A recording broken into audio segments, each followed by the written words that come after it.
Èjìrẹ́ ará Ìsòkun o, mo kí yín ní kíkí ọlá o. Èjìrẹ́ mo bá lọ, èjìrẹ́ mo bá tò ní tèmi.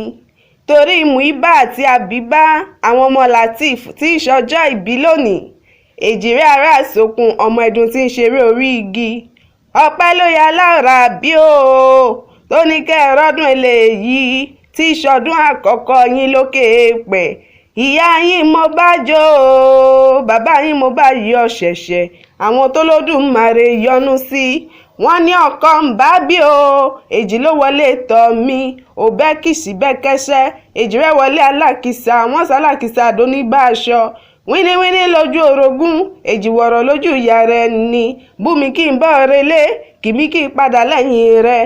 Muibat kú ọdún o, Àbíbá máa gbẹ̀sẹ̀ lọ́kọ̀ọ̀kan. Ọláìdé ló ní máa kí yín, ó ní bóun káwọn àbúrò tòun. Èjìrẹ́ ará Ìsòkun ọmọ ẹdun ṣeré orí igi. Múrewá náà ò gbẹ̀yìn, ó ní máa káwọn ẹ̀gbọ́n tòun. Èjìrẹ́ torí ọjọ́ ìbí wọn, èyí ló mú mi gbéra pa.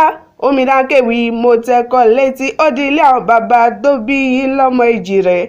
Fọkọ̀ nílé bàbá ti yín lẹ́bàdàn, ẹ̀yin lọ́mọ olóbelé afọkọ̀làjà.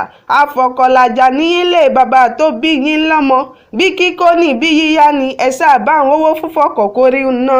Ẹ̀yin ọmọ abojú àgbàdà bí iná, abẹ̀yìn àgbàdà bí ihò. Bó bá wù yín ẹ kó o, àní bó bá ti wù yín ẹ yá, àní ẹ máa owó fúnfọkọ̀ kórí ná o jàre.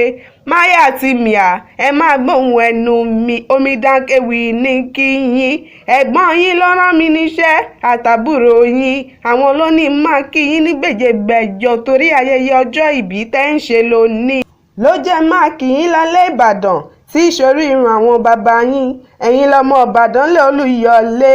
Ọmọ Àjàyí Ògìdì Olú níyín, oníkànga àjípọn òbomi òṣùrù wẹ́dà.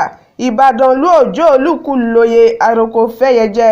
Ìbàdàn lábẹ́ pé kó má jagun mọ́, títún bá ní léwọ́ ogun kíkan. Ogun àjàwẹ̀yìn ó múlé ẹ̀ṣọ́ wù mí, ogun ojoojúmọ́ múlé bàbá yín sú mi lọ. Ẹ̀yin ọmọ Ìbàdàn ọmọ àjòrò sùn. Àbíbá àti Muibat bẹ́ẹ̀ tí ń ṣayẹyẹ ọdún kan lónìí, ẹ ṣọ̀pọ̀ ọdún láyé ń bí. Aburú kan ò ní ṣe yín, àwọn òbí yín wọn ò ní mọ sàárè tẹ̀yìn. Bẹ́ẹ̀ tí ń dàgbà nípa tọgbọ́n, lẹ́hùn máa dàgbà nípa tó yẹ. Ìmọ̀ Olúwa kò ní fi yín sílẹ̀ láéláé. Bẹ́ẹ̀ bá ti ń lù dídùn ni yóò máa dún. Àtẹ̀yìn àtẹ̀gbọ́n yín àtàbúrò yín, ikú kankan ò ní yín pa. Ògo yín á tàn kárí ayé. Mo ní lọ́lá Olódùmarè tó dá yín sáyé. Happy birthday.